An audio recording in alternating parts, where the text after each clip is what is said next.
Good morning. Yeah, Kenneth, can everybody hear me okay? All right. Well, my name is Eli Dvorkin. I am the editorial and policy director at the Center for an Urban Future. It's been really wonderful kicking off my week with such a range of amazing ideas and all these wonderful folks in the room. And we hope to share some more good ideas with you now. But first, let me just say, as a reminder, in the event of a water landing, your seat cushions do double as flotation devices, so just bear in mind if we get any other curveballs today. Now, I'll be moderating today's discussion, but let me just first introduce our amazing panelists. We're joined this morning by Kenneth Adams.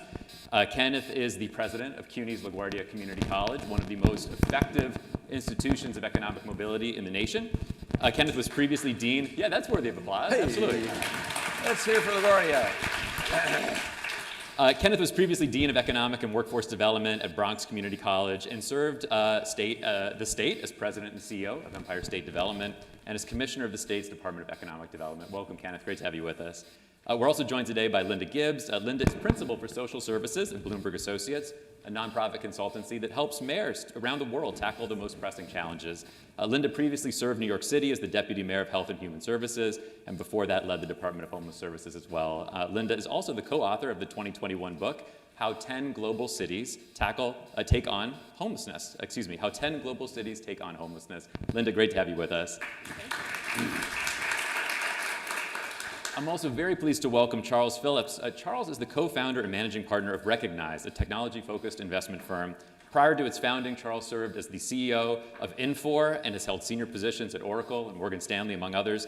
He's the co-chair of the Black Economic Alliance and serves on the executive committee of 110, two major coalitions of leaders working to expand economic opportunity for Black Americans. Charles, great to have you with us as well. And finally, last but certainly not least, Winston Fisher, who has really helped make today possible and the Center for an Urban Future's Middle Class Jobs Project. But in addition to those roles, Winston is partner at the real estate firm Fisher Brothers here in New York and CEO of Area 15, an experiential entertainment and retail company.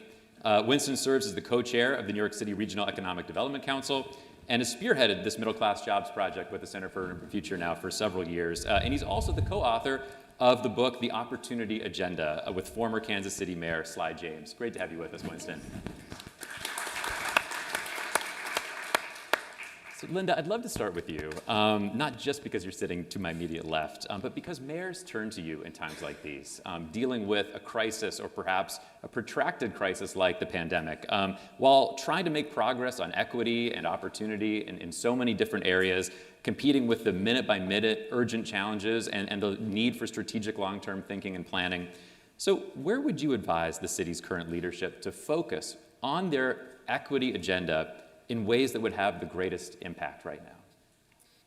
Yeah, this is challenging. I worked for 30 years of my career in New York City government, the vast majority of that in the health and human services, working in agencies where people who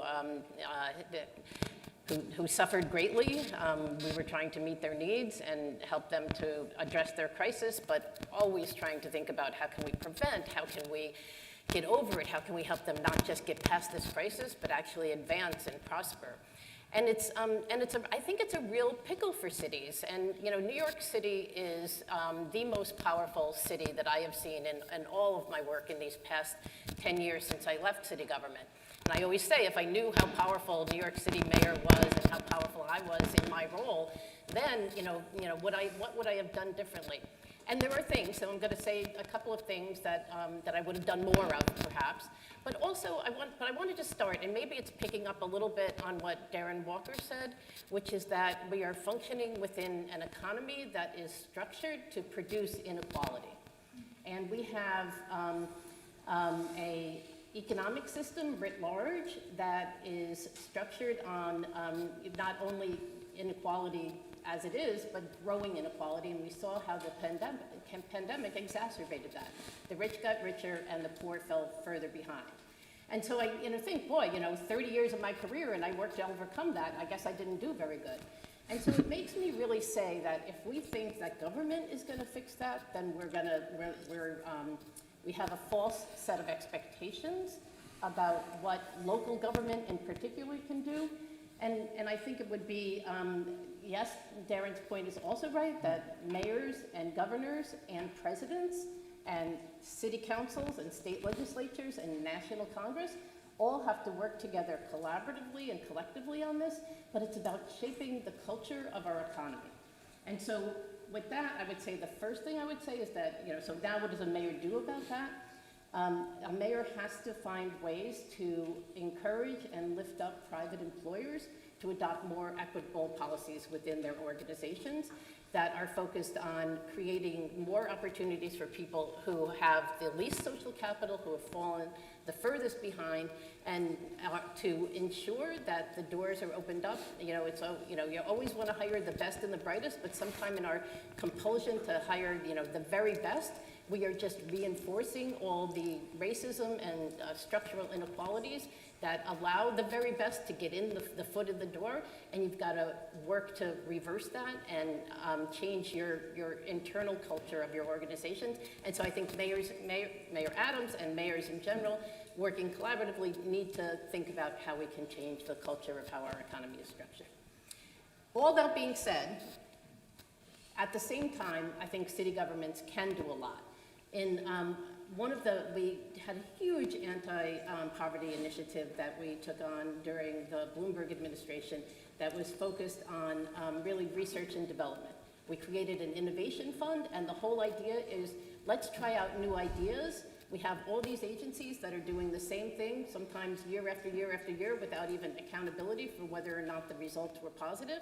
Let's create an innovation fund that will test new ideas, wrap it with very thorough evaluation, and see what works. And in that process, you have to tolerate failures, because research and development, if you look at the private sector, 5% success rate in research and development?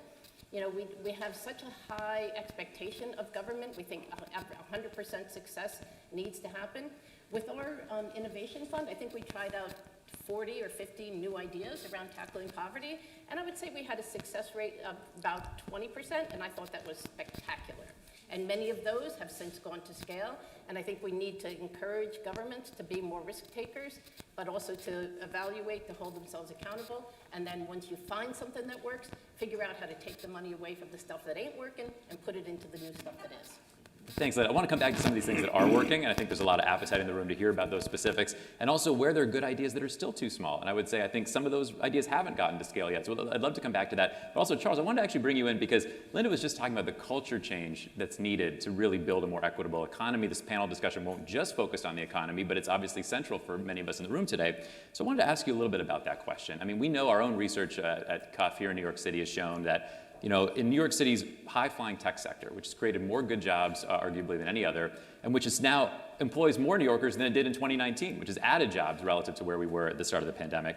But at the same time, Black and Hispanic New Yorkers, who make up about 43% of the city's workforce, only hold about 1 in 5 tech sector jobs in New York. That's better than we were 10 years ago, but obviously there's still a long way to go. We see the same disparities in almost every single industry with good, well-paying jobs and accessible middle-class jobs.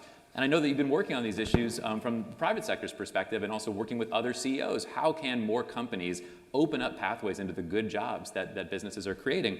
So I'd love to understand from your perspective a little bit more about where should New York focus now or focus next to help solve for that disconnect? Yeah, I've been working in the private sector for many years, trying to bring more people into technology, particularly people of color, running large companies. The latest efforts is an organization called 110, which you know about. It was started after the George Floyd incident, where they asked myself, Ken Chenault, who was at the time CEO of American Express, Ken Frazier, CEO of Merck, several of us to come on and talk to the Business Council, which was a club of about 200 CEOs. And through the course of that conversation, we got them to commit to hiring 1 million Black people over the next 10 years, but we had to find a way to train them. And so what we have found is that even with the CEOs participating, they committed $100 million a year to this organization. It's been difficult to get that done. We did 50,000 in the first 12 months here. But the reason is some of the things you're talking about. Culturally, the middle management, they don't want to change the way they hire. A lot of the jobs are coded as requiring a college degree, even if they don't require a college degree. So you have to get them to recode the jobs. That's a whole process that's taking place now.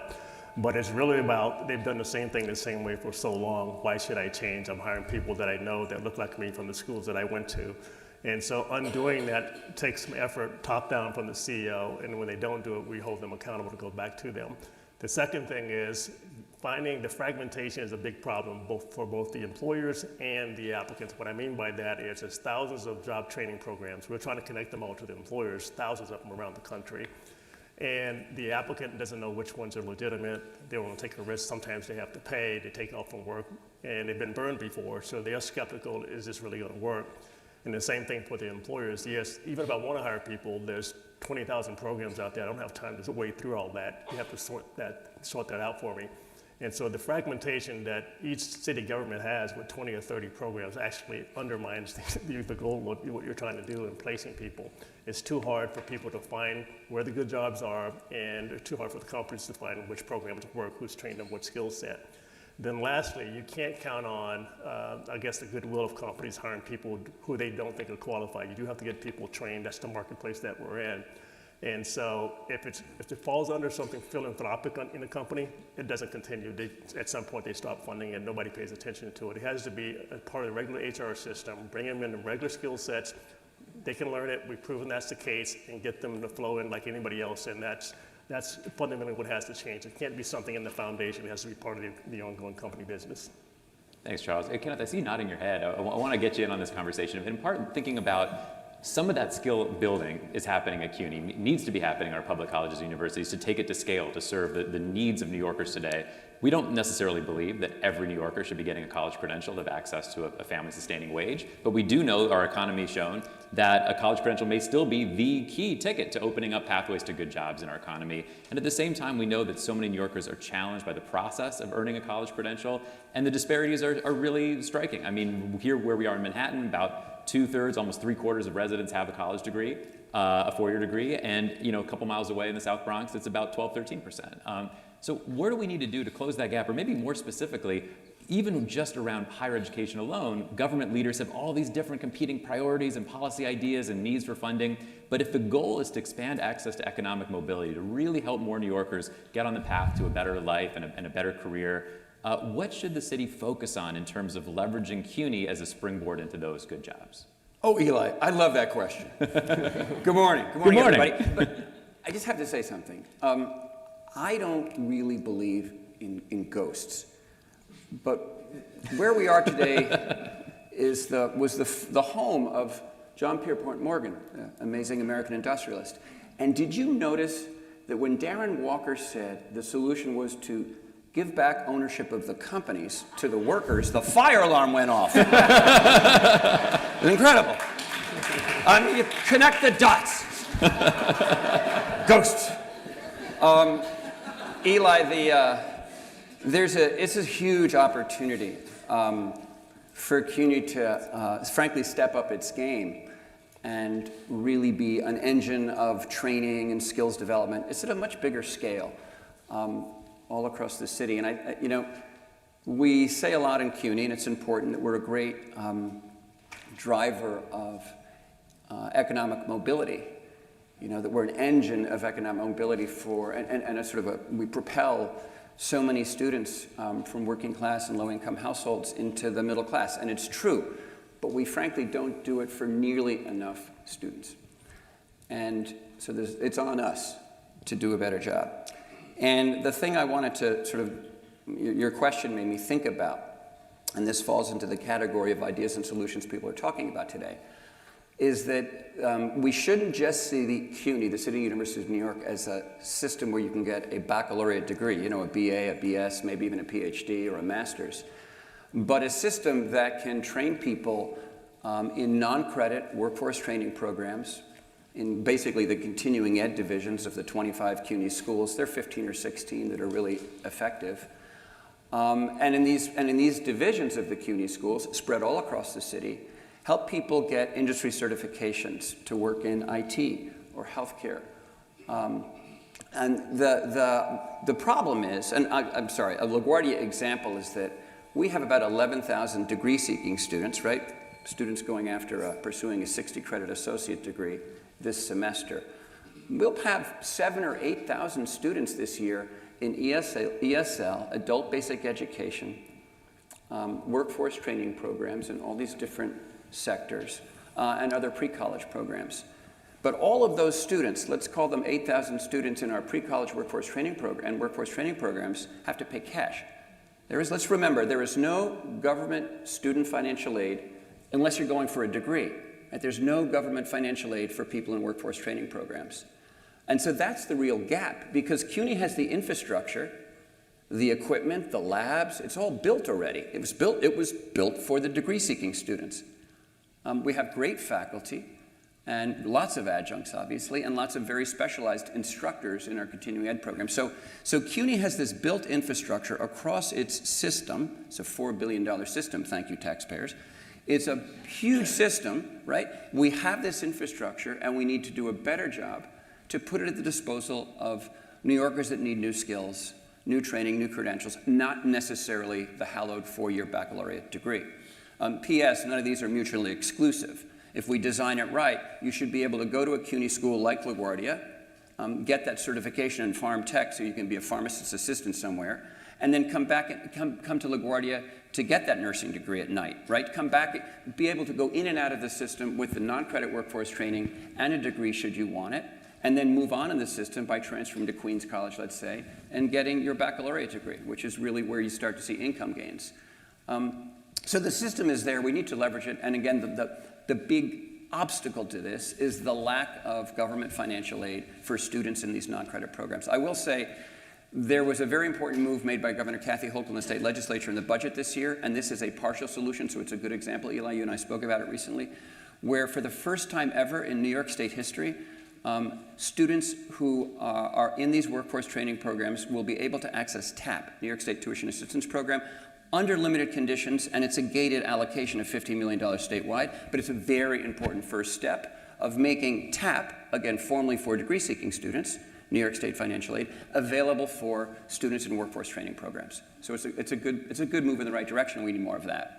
Thanks, Kenneth. I want to talk more about what it will take to help more New Yorkers be able to access that kind of training, succeed, and pursue those career paths. But Winston, I want to bring you in thinking about the employer side of all this too. And I know we've spoken before about the opportunity, the need for more employers to take much bolder action to help expand access to the good jobs that they're creating, but also that there's a role for government to help with that process, that it's challenging, that it comes with a lot of technical issues that aren't always evident to employers that aren't focused on building programs like that in-house. So what's been your experience? What would you say to other folks that are leading businesses in New York right now? But also, what should government know about helping employers take those strong steps?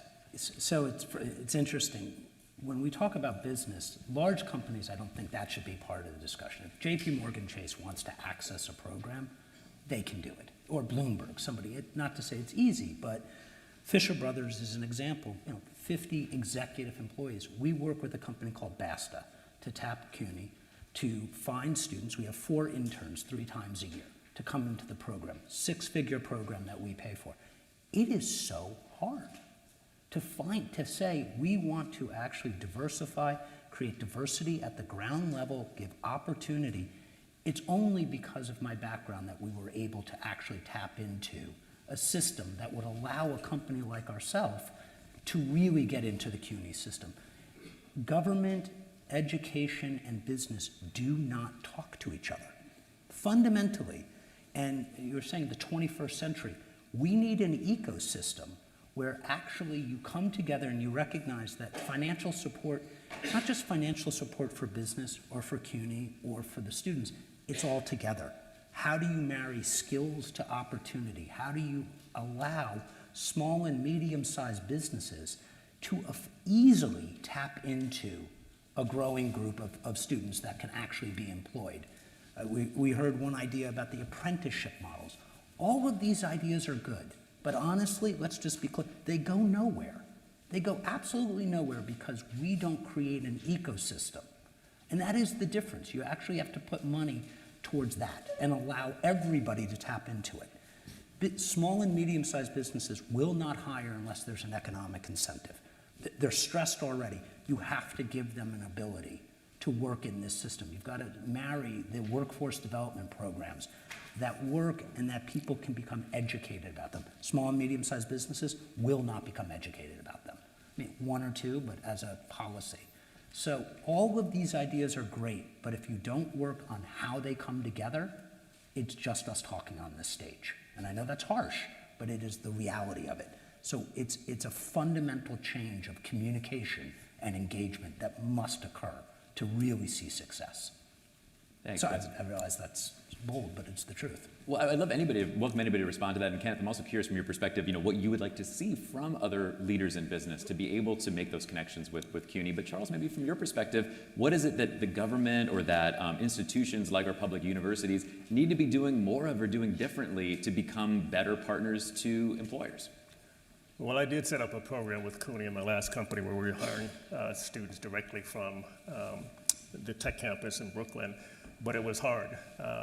Even though I knew the chancellor, knew the board, nothing could get done until you get down to a professor level, because they didn't view their job as, presenting a job opportunity for the students. It was, they got their degree, I did my job. And so that integration with the private sector didn't exist. And so only did I find it, when I finally found a professor who cared about it and understood that these kids want these jobs, this is something good for their future for years to come, we were able to start teaching them specific skill sets that we could hire them directly once they finished at CUNY.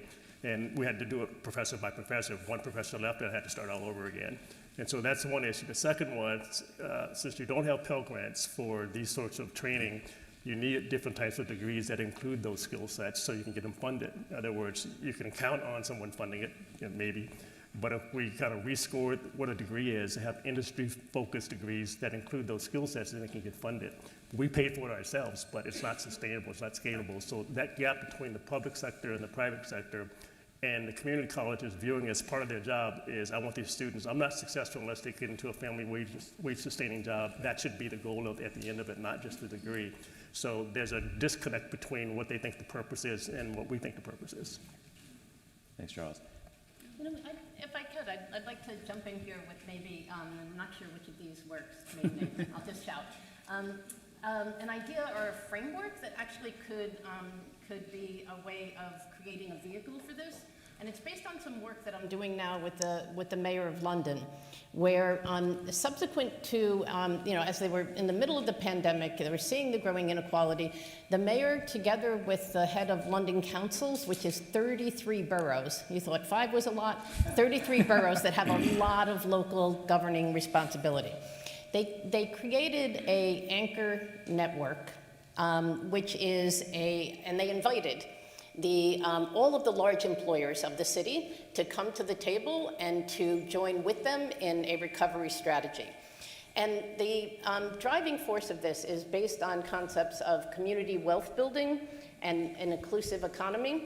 And the proposition that they made to the anchors coming to the table is that the combined wealth of those organizations in terms of their purchasing power, in terms of their hiring power, in terms of their campus management, their footprint in the city is tremendous, which is in fact where the phrase anchor comes from. Like, you're anchored in the community, you have a presence that's indelible, you have a huge impact on the community. Are you doing enough with your resources to have the benefit of all of that economic power inure to the residents of the community? And so the anchor network has been brought together, and it is just amazing to see the way that these institutions are interacting with each other, and it's becoming the conversation place for businesses. It's co-chaired by the University Colleges of London. I get that wrong somehow, I got an extra word in there, but a university leader and NHS, and the National Health Service is the biggest employer in the country. They co-chair it, but it includes private sector, other public sector organizations, and the city government itself. They've committed to increase the local hiring, to purchasing from small minority and women-owned businesses, and to collectively work to get to, there's a climate objective as well, to net zero.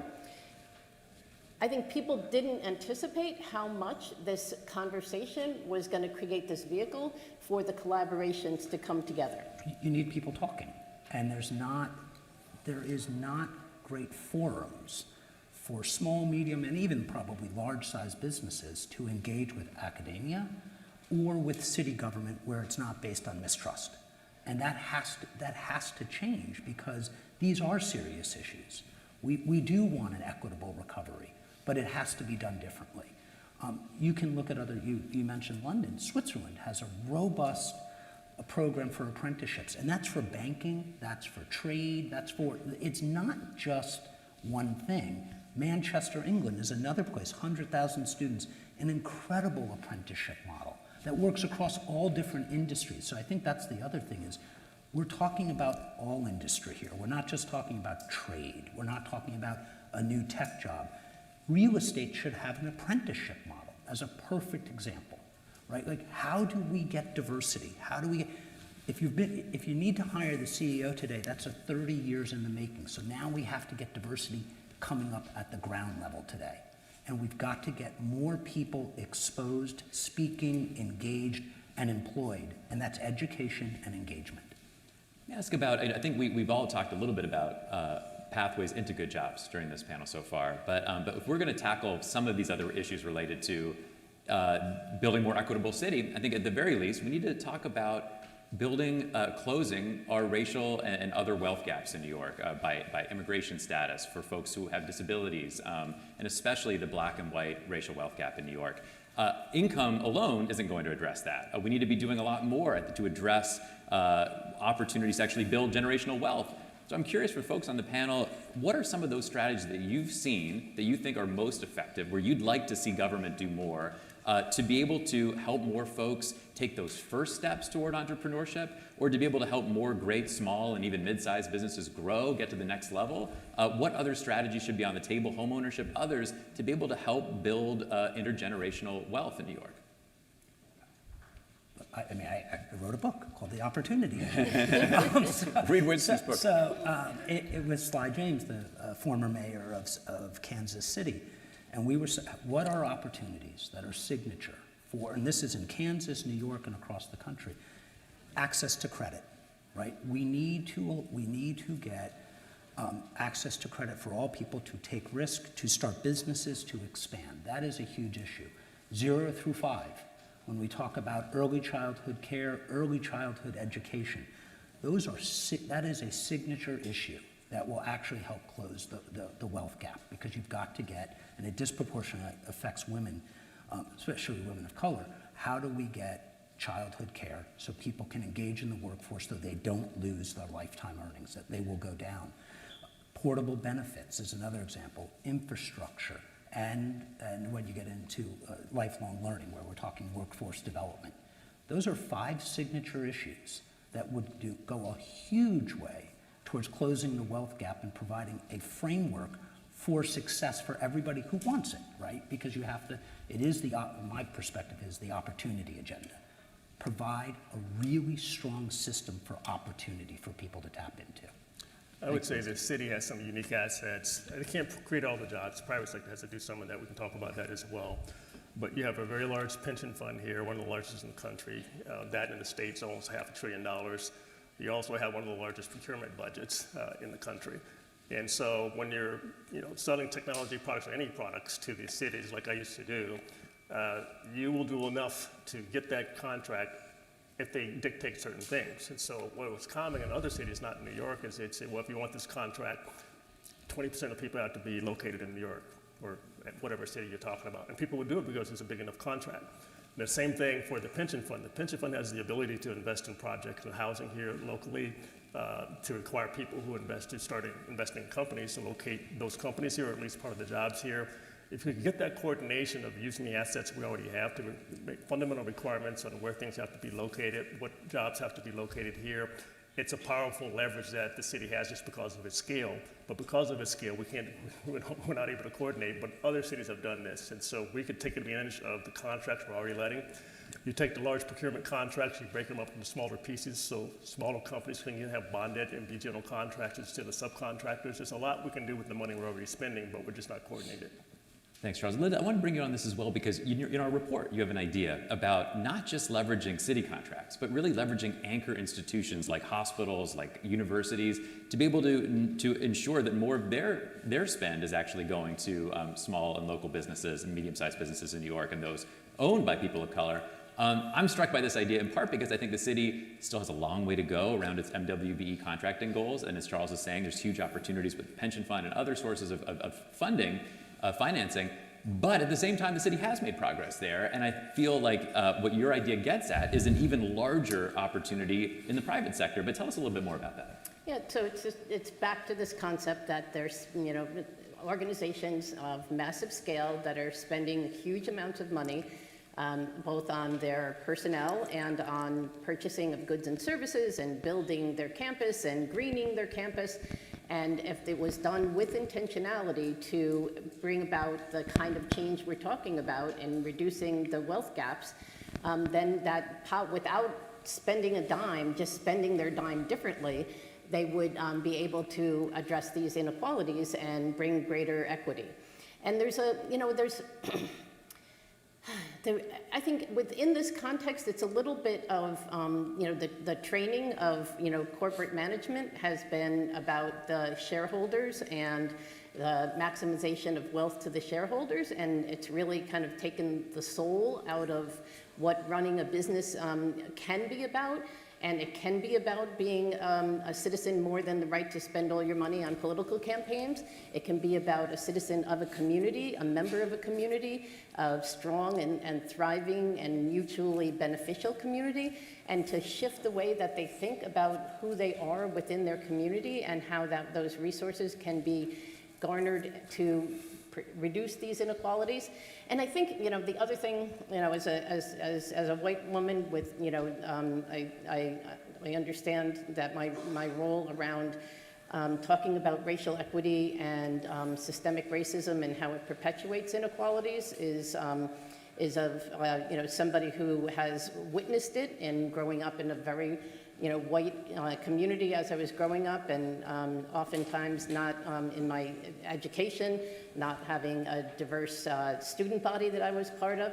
And I moved to New York and started working in the child welfare system, in the homeless system. And it was a shock to just the contrast of worlds and how the poverty and inequality is so severely concentrated, and it remains severely concentrated. We had a group from South Africa visiting our child welfare system. This is, I worked there 20 years ago, and we took them to family court, and we left family court, and they say, now we want to see the family court for the white people in New York City. Because there was not a white client in the room, right? And that still exists. 95% of the people that we serve in our most high-end, the most intense crisis intervention systems remain people of color. So we've got a real-time, very current problem that continues to exist in our city at the same time that we have this tremendous wealth being expended by some of the leading corporations of the world and by our world-class hospitals and our world-class universities. I'm teaching a class at NYU. There is not a person of color in my class. Right? There is more that we can do today to change that with the power that we have. And please spend an extra dime on it, but you can do it without spending an extra dime. I would say this source of wealth for most people in this country is owning a home. And that's less likely to happen if you live in New York. We have the lowest home ownership rate in the country, especially among people of color. We're probably 1 million units short of what we need. And so until we build housing differently, that's the only answer is more supply.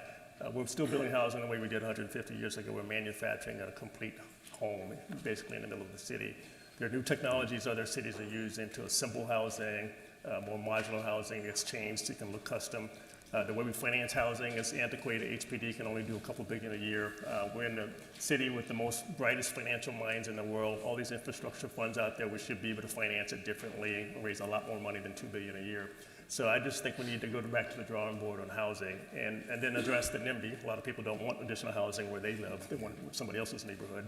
So we got a lot of constraints on why we have this shortage of housing. But until we address this housing issue, people have to move to other cities to own a home, especially the black middle class. They're going to Detroit, they're going to Atlanta, other places where they can afford a home. And no mayor has been able to solve this in 50 years, but we need something, a complete rethink.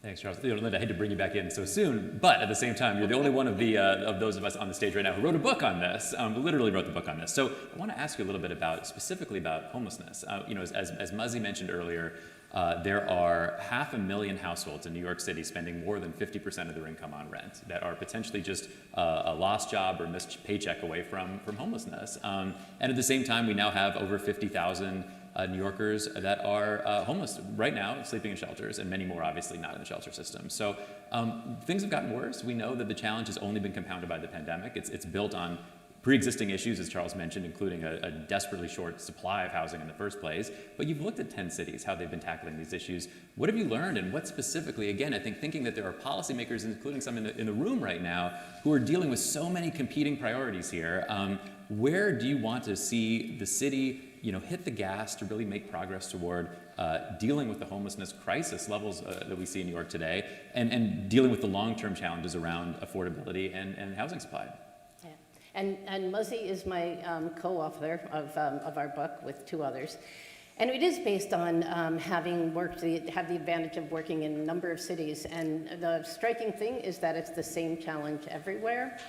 And the places that are making progress are finding ways of bringing all these multiple systems together. You've got to get the folks who finance the state housing together with the state mental health folks, together with the city shelter folks, together with the city primary health care folks, together with, it's a problem that is the product, homelessness is the problem that is a product of many other system failures, and then the homeless system is asked to solve all of those failures and be spectacularly great at it yesterday. And there's no tolerance for any slip up. We saw that, I think, in the travesty around the criticism that the Adams administration had over a handful of individuals who slept in an office overnight. And out of 13,000 asylum seekers who were shipped to this city and got thrown at the homeless services system, and a small number that stayed overnight in an office. Whereas in most places in the country and in the world, there's not even an office to apply to go for shelter. And so it's I think part of the solution, the places that work, is they don't get caught up on nitpicking around little issues, and they do commit themselves to take risks, to work together, to commit to a common goal of solving a problem. And so the places that don't have that kind of ability to work together across political divides and across whether your bosses are fighting, let them fight. We're going to get it done down here. If that's the way you do it, that's the way you do it. But you have to have those ways of working together toward that common goal. And then the other thing I think is that cities that here in New York City, we're the only place in the world that I know of that has a right to shelter. In the way that we define it here in New York. Others commit to a right to shelter, but it isn't the kind of same accountability. I think it's made us a little bit addicted to shelter as the solution, because we have to do that. If you don't do it, you're in violation of the law. There is an advocacy system that's going to hold you accountable immediately. And so as a result, the busyness about getting people into shelter often gets in the way of getting people to better permanent solutions. So in Houston, Texas, which is of all places, who would have thought that Texas would be the place to make the most progress on overcoming homelessness? In Houston, Texas, they have brought down homelessness by 80%, maybe it's 86, it's like a huge percent over the past few years, and it's because they put housing first. And they bring people from the street into housing. If people go into shelter, they say, you are not going to stay here for days, if not, we're not going to let you stay in shelter. We're going to get you to housing. And so by committing to housing, they've been able to just pull it all down, and then they free up the dollars that otherwise were going into spending very expensive shelter into actually increasing the availability of housing. Thanks, Linda. Well, let me turn this back over to everybody, and really on the topic of specific ideas for government. We're joined now by Deputy Mayor Wright. It's great to see you here, Deputy Mayor. And with an audience like this, I think there are folks in the room who are working on these issues every single day. I'd love to even just go down the row here and hear from all of you. what are one or two specific ideas that you may have for city government to be able to take more steps toward building a more equitable city? I know, kind of to put you on the spot, because I know you mentioned something that was echoed by, that was presented earlier by Linnea. You have a great memory. And I thought there's something to this that really is worth giving and airing out, but I'd love to hear from everybody, really concrete, specific ideas, maybe just one or two things, could be things that are different topics than what we've been brought up so far today. But Kenneth, I'll turn the floor over to you. Yeah, and let's go back to Nia's earlier idea. We've been talking about this for a while at LaGuardia. Sometimes we just need to talk to the biggest employer in town, and that's the town. The city of New York, right, in terms of workforce development solutions, in terms of partnering with CUNY. And what I'll call the Larry Hogan solution, right? Governor Hogan, famously now, because it was mentioned earlier, back in April, took 300 positions in Maryland state government and removed the requirement that you had to have a bachelor's degree to have those jobs, which opened up thousands of positions, because many of the titles obviously had hundreds of people in the title, to people who didn't have a 4-year degree. And this is the state of Maryland. I just started this spring. And so I think just to go back to this idea that was shared earlier, really important, especially as municipal labor contracts come up for renegotiation now. Really important, not to call this civil service reform would sound too broad and scare everybody out of the room. But the truth is we have to look at the city as an employer and say, is the city, as the biggest employer in this town, fair and equitable in its promotion of employment opportunities in city agencies all across, and city services all across the government? And to wit, do we have specific jobs in city government for which there is now a requirement of a BA or BS, when actually the competencies we could teach a student at LaGuardia Community College, right, that might have a 60-credit associate degree could be sufficient, or even, again, a workforce training program, per Scolas is here, workforce training in IT jobs for IT positions that do it, where you have industry certifications that work in the private sector but don't work at do it. How is that? So how do we review all of the credential requirements of city positions, especially entry-level jobs in IT and healthcare, and things were built, and other trades that are kind of DC-30 trades, administrative assistant jobs, for example, that require a baccalaureate degree to be an admin assistant. Have that throughout the city. So how do we roll that back and open up those opportunities for tens of thousands of people who are ready to go to work? Thanks, Kenneth. I'll just note that a recent city council report just from a couple weeks ago shows that the average black city worker makes about 71 cents on the dollar to the average white city worker, and the disparities are similar for women as well. So this may be a step toward rectifying that. Charles, Winston, other ideas for city government specifically that might help to make more progress toward a more equitable city? In addition to all the good ideas we've heard, I would take on affordable housing in a different way.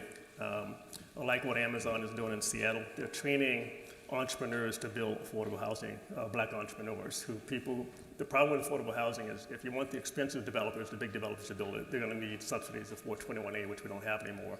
But you're trying to force them to build something they really don't want to build. So why not the smaller developers, these are good jobs for them, and they can build small companies around them. They don't need a 20% return, they're happy with 10%.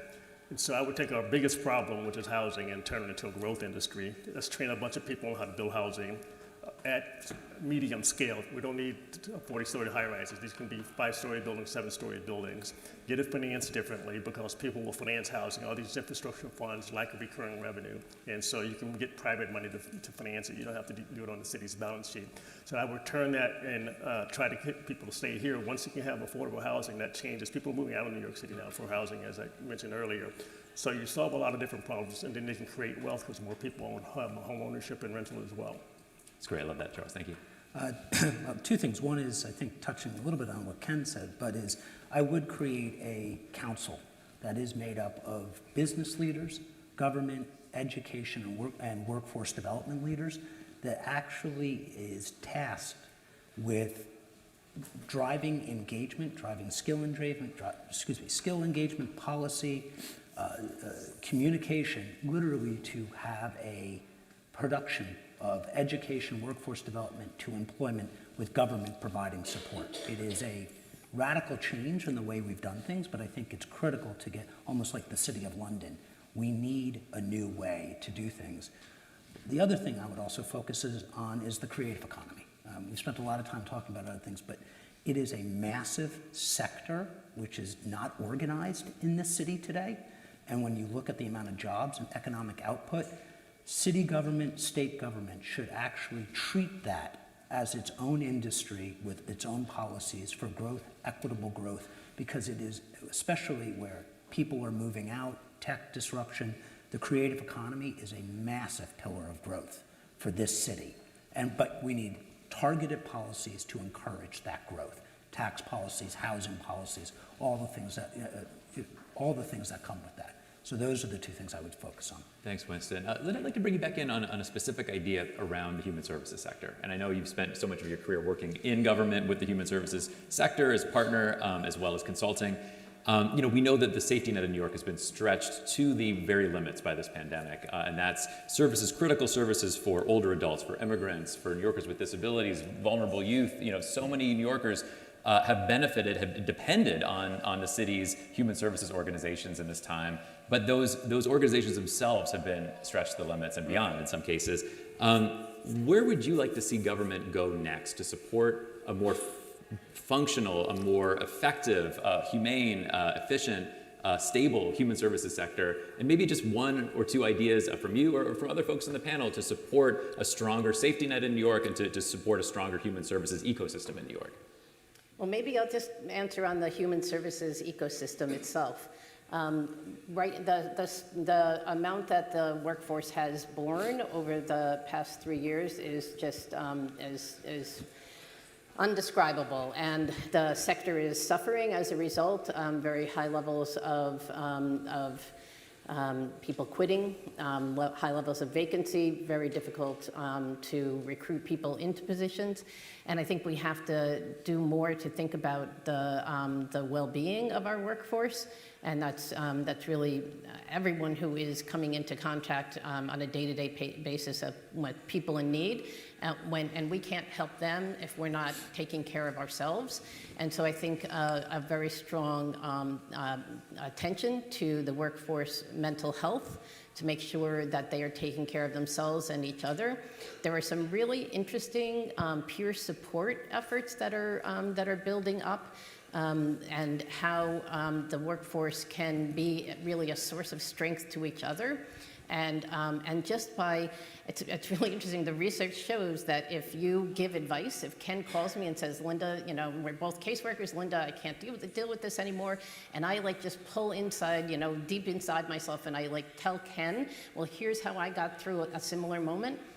The act of giving Ken advice makes me feel better. I actually come out of that feeling stronger myself. And so based on that insight, there's a development of a lot of peer support programs where they're trying to build these networks within organizations.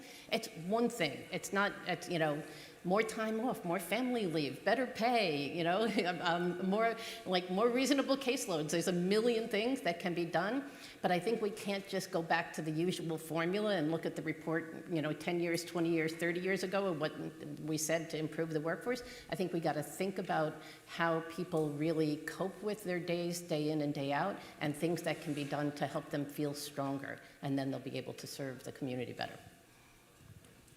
I'll turn it over to everyone else, but it doesn't have to just be around the human services sector. I've also been thinking about other ways that the city's been stretched like never before. Our infrastructure, our parks and open spaces, also our sewer systems, as we see with the growing power of climate change to disrupt the city. For our libraries that have been on the front lines of supporting New Yorkers in this challenging time, but deal with massive unmet maintenance needs. Where would you like to see the city focus to build a more equitable city? I will ask maybe in general about infrastructure, about human services, about supports for job seekers, supports for entrepreneurs, even just one more idea from each of you, and it may unfortunately be all the time we have left, but I'd love to hear a couple more suggestions.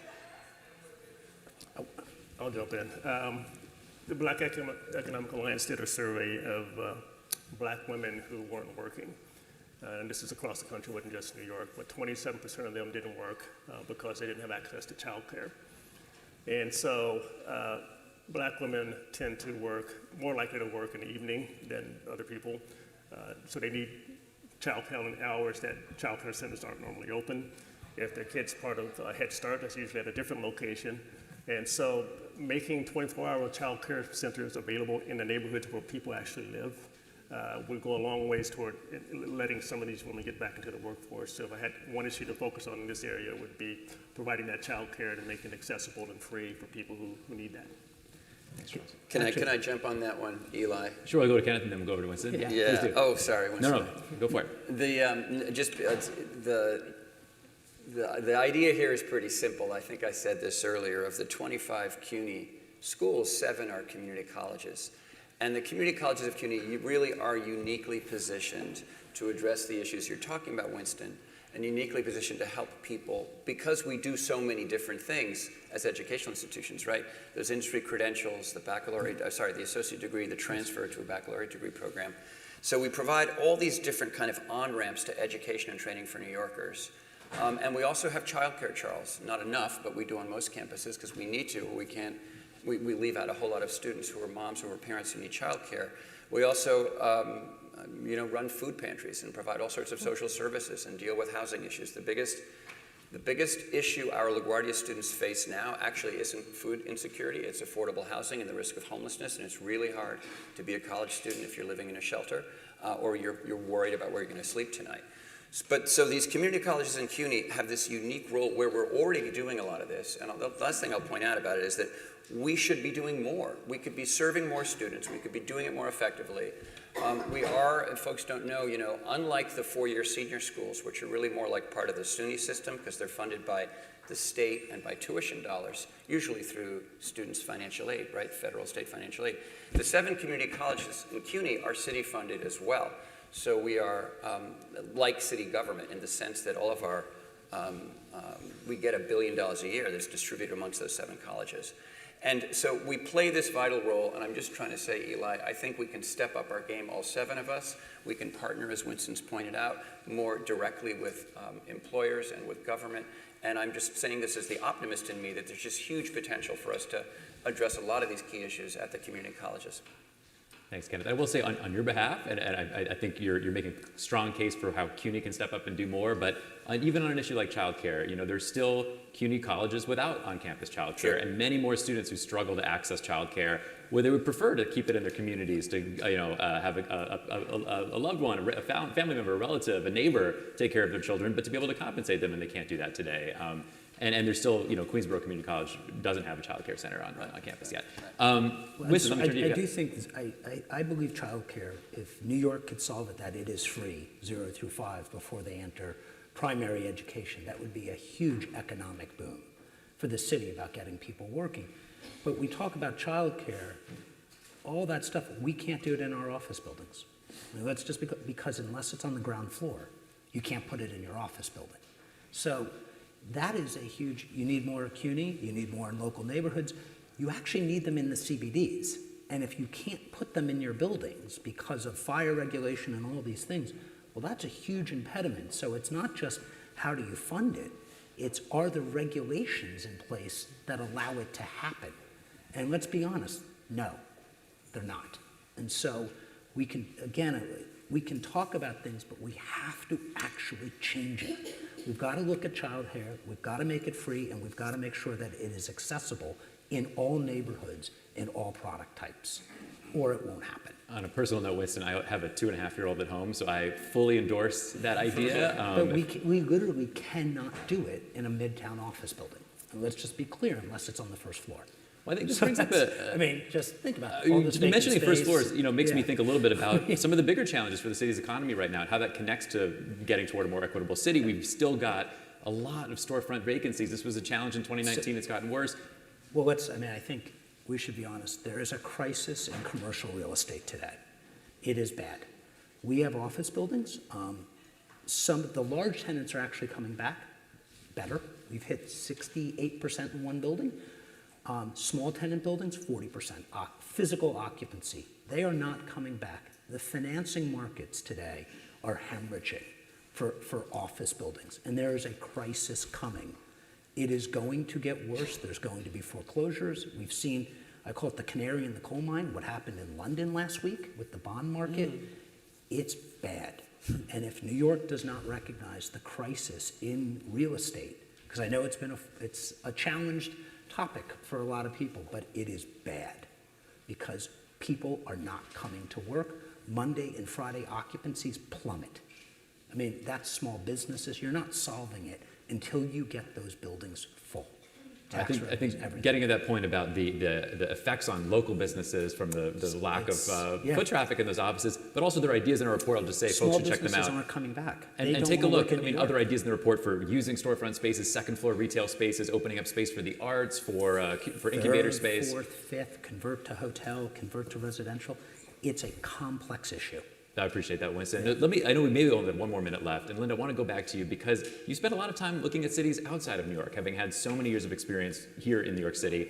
If there's one or maybe two other things that other cities are doing well, specifically around building more equitable cities, what would you like to recommend that New York City officials look at from your experience elsewhere?